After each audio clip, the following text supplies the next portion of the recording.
ये कहानी भरतपुर गांव की है। उस गांव में सब सुखी जीवन जी रहे थे। उस गांव में पवन नाम का आदमी भी रहता था। पवन को एक श्राप मिला था। वो रात होते ही शैतानी भेड़िया बन जाता था और गांव में जो भी मिलता उसे मार दिया करता था। सब गांव वाले डर के रहने लगे। कहानी आगे बढ़ने से पहले आप चैनल को सब्सक्राइब कर लीजिए।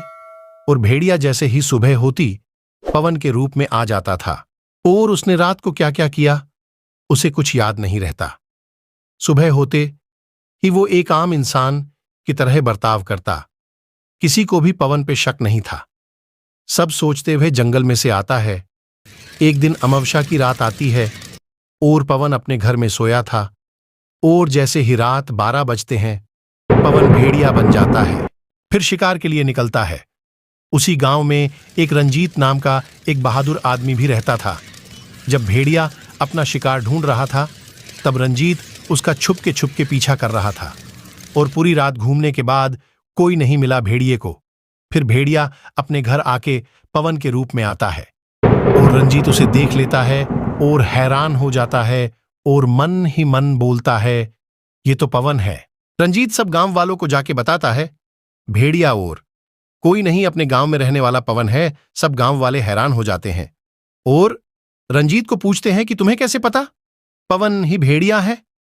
रंजीत बोलता है, मैंने रात भर भेड़िए का पीछा किया और सुबह होते ही जब वो अपने रूप में आया तो पवन था। मैं भी हैरान हूं।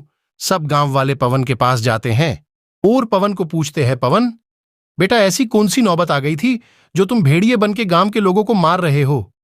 पवन हैरान था, बोला, आप लोग ये क्या बोल रहे हो, मैं भेड़िया नहीं पवन हूं। गांव वाले बोले, पवन तो तुम अब हो रात को तो भेड़िए बन के घूमते हो। पवन बोला, आप लोग क्या बोल रहे हो, मेरी कुछ समझ में नहीं आ रहा है। तब रंजीत ने उसे बताया, तुम रात को भेड़िए बन जाते हो पवन। बोला, शायद ये वो साधु को श्राप है। सब गांव वाले पूछने लगे, कौन से साधु का श्राप है और क्यों। उस साधु ने श्राप दिया। तब पवन ने गांव वालों को बताया, मैं एक बार जंगल में शिकार करने गया था और गलती से एक साधु मेरे खंजर के सामने आ गया और उसने उसी जगह दम तोड़ दिया।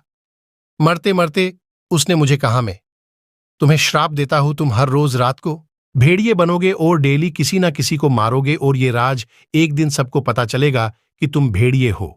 पवन बोला, साधु महाराज ऐसा अनर्थ ना करो, मुझ पे रहम करो।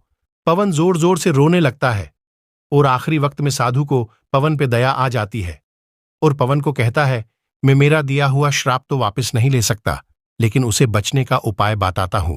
जब सब गांव वालों को पता चल जाएगा कि तुम ही भेड़िए हो तब उनसे कहना, मुझे सब गांव वाले एक एक करके थप्पड़ मारो। जब सब लोग थप्पड़ मार लेंगे तब ये श्राप से तुम मुक्त हो जाओगे।